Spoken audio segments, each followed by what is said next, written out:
ఈ రోజుల్లో ఉన్న ఒక ట్యాగ్ లైన్ ఒకటి వచ్చింది ఏంటంటే అవసరం ఉన్నా లేకపోయినా సర్జరీస్ చేసేస్తారు. పేషెంట్ అలా ఆలోచించడంలో తప్పులేదు. ప్రపంచవ్యాప్తంగా ఎక్కడ ఒక పేపర్ కూడా ఇక్కడ కార్టిలేజ్ రీజనరేట్ చేస్తున్నాం అని ఎవరో చేసింది లేదు. పూర్తిగా కార్టిలేజ్ పోయి స్టేజ్ 4 ఆర్థరైటిస్కి వచ్చేసిన వాళ్ళకి కూడా ఆ ఇంజెక్షన్ల ముసుగులో. ఇప్పుడు ఏంటంటే నమ్మకం తగ్గిందా?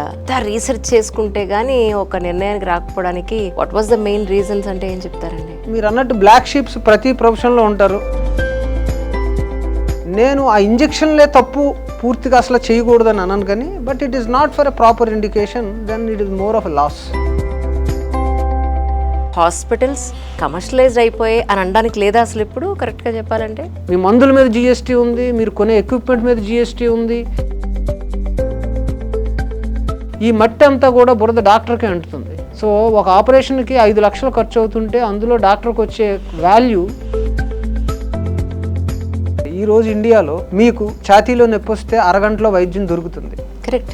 చాలా డెవలప్డ్ కంట్రీ అనుకుంటున్న అమెరికాలో అదే ఛాతీ నొప్పికి నీకు స్టంట్ వేయడానికి కనీసం వారం రోజులు పడుతుంది. ఈ మధ్యలో ఏమైనా అంతే.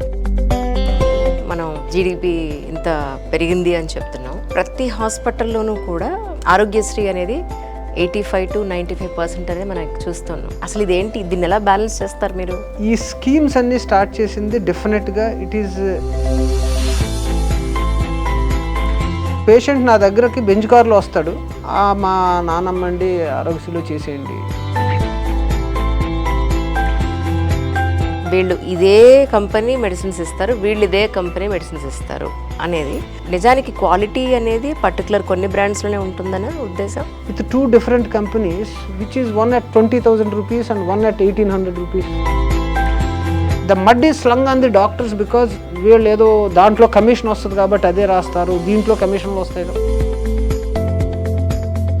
ఇన్సూరెన్స్ ఉంటే హాస్పిటల్ వాళ్ళు డబుల్ చార్జ్ చేస్తారు అనేది is it right sir? Actually first of all insurance మీకు ఎవరు ఇస్తున్నారు? ఒక company which is doing business.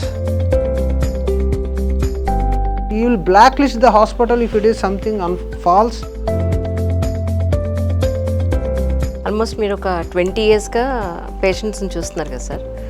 Bone చాలా ఫాస్ట్గా డీజనరేట్ అవుతుందా అని అంటే ఏం చెప్తారు సార్ మీరు? అప్పుడు ఎలా ఉండేది బోన్ స్ట్రెంగ్త్ ఏజ్ వైజ్, ఇప్పుడు ఎలా ఉందంటే? జాయింట్ పెయిన్స్తో యంగ్ పీపుల్కి జాయింట్స్ పాడైపోతాం ఆఫ్టర్ కోవిడ్ చాలా ఎక్కువ. అసలు యాక్చువల్లీ టెయిల్ బోన్ పెయిన్ ఎందుకు వస్తుంది sir? Usually it is because one common thing is ఆ టెయిల్ బోన్ దగ్గర ఇంజరీ అవుతుంది తెలియకుండా. పుట్టినప్పటి నుంచి మనిషి చచ్చేంత వరకు కూడా బోన్ స్ట్రాంగ్గా ఉండాలి అని అంటే ఎన్నో చెప్తున్నారు కదా. ఇన్నాళ్ళు మీ ఎక్స్పీరియన్స్లో మీకేమనిపించింది? యాక్చువల్లీ బోన్కి కావాల్సిందల్లా కాల్షియం. ఓల్డ్ సర్జికల్ వీడియోస్ చూస్తున్నప్పుడు లిటరలీ రంపం పెట్టి కోసి, ఓ మై గాడ్, సుత్తి పెట్టి కొట్టి. Orthopedician is a glorified carpenter. అంటే ఒక 20 years బ్యాక్ మీరు ఇలా చేసిన సందర్భాలు ఉన్నాయా? అప్పుడు ఇంకా కొంచెం ఓల్డ్ మోడల్ డ్రిల్స్ ఉండేది. దానికి ఒక